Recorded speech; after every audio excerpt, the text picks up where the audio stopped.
नमस्कार मंडळी. बीचवर फिरता फिरता मला हा पडलेला नारळ दिसला. हलवून पाहिला तर आत पाण्याचा आवाज येत होता.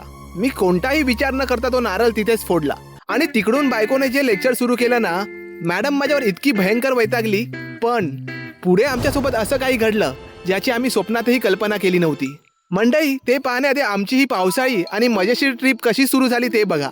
तर मंडळी, सकाळी बाहेर मस्त ढगाळ आणि पावसाळी वातावरण झालं होतं. अशा कडक वातावरणात घरी बसून कसं जमणार. आम्ही प्लॅन केला आमच्या निर्वीला बीचवर घेऊन जाण्याचा. बीच म्हटलं की तिची एक्साइटमेंट 7व्या आसमानावर असते. ती आधीच रेडी होऊन तिची खेळणी बॅगेत भरून चला चला करत आमच्या पाठी लागली होती. आम्ही गाडी काढली आणि वाटेत निर्वीच्या लाडक्या माऊला पिकअप केलं. माऊला पाहताच निर्वी तर खुशीने वेडी झाली. बाहेर बारीक बारीक पाऊस पडत होता. रस्त्याच्या कडेला छान हिरवीगार झाडी, परिसर अगदी मनाला सुखवणारा होता. काही अंत पार पडल्यानंतर आम्ही थेट बीचवर पोहोचलो. पाणी हळूहळू किनाऱ्यावर यायला सुरुवात झाली होती. निर्वीने तर क्षणाचा विलंब न लावता तिची वाळूत खेळायची खेळणी काढली आणि डायरेक्ट पाण्यात लोळायला सुरुवात केली. आम्ही तिच्यासोबत मस्त मजा करत होतो. पण पुढे असं काही घडणार याचा आम्ही विचारच केला नव्हता. मंडळी, 10:30 वाजून गेले होते आणि पोटात कावळे ओरडायला लागले होते. मी काहीतरी खायला आणायला गेलो तर सगळी दुकानं बंद. म्हटलं 11 पर्यंत उघडतील. आमची ही धमाल सुरू असतानाच माझी बायको बघा किती क्रिएटिव्ह झाली. मी तिथे वाळूत शांत बसलो होतो तर मॅडम थेट माझ्या 2 पायाच्या मध्ये येऊन उभ्या राहिल्या आणि म्हणते, बघा किती भारी दिसतंय. आता मंडळी, तुम्हीच सांगा, यात काही भारी आणि रोमॅन्टिक दिसण्यासारखं आहे का हो? कमेंट करून नक्की सांगा.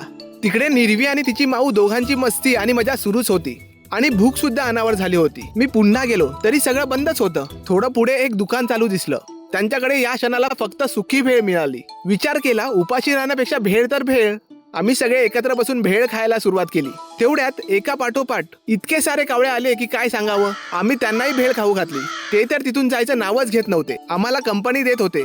शेवटी तिथे एक शहाणी डॉगी आली आणि तिने एका झटक्यात सगळ्या कावळ्यांना उडून लावून आमचं कामच सोपं केलं. मंडळी, आम्ही विचार केला होता या मस्त ढगाळ वातावरणात गरम गरम वडापाव सोबत तळलेली मिरची आणि गरम गरम चहा बीचवर बसूनच एन्जॉय करू. पण नशिबात काही वेगळंच होतं. आमच्यासोबत असं काही घडेल याची आम्ही स्वप्नातही कल्पना केली नव्हती. मंडळी, आता दुपारचे 12:15 झाले होते. आम्ही निघायची तयारी करत होतो आणि तेवढ्यात वाळूत पडलेला तो मला नारळ दिसला. मी जवळ गेलो. तो हातात घेऊन हलवला तर आतून पाण्याचा आवाज येत होता. तिकडून बायकोने लगेच मोठ्या मोठ्याने लेक्चर झाडायला सुरुवात केली. कशाला तो नारळ उचलत आहात? कोणाच्या अंगावर काढला असेल, मंतरलेला असेल, फेकून द्या तो. मॅडम प्रचंड वैतागली होती. पण पुरुषांचं ऐकेल ती बायको कसली आणि बायकोचा ऐकेल तो नवरा कसला. मी तिचा अजिबात ऐकलं नाही आणि तो नारळ थेट दगडावर फोडला आणि नंतर फेकून दिला.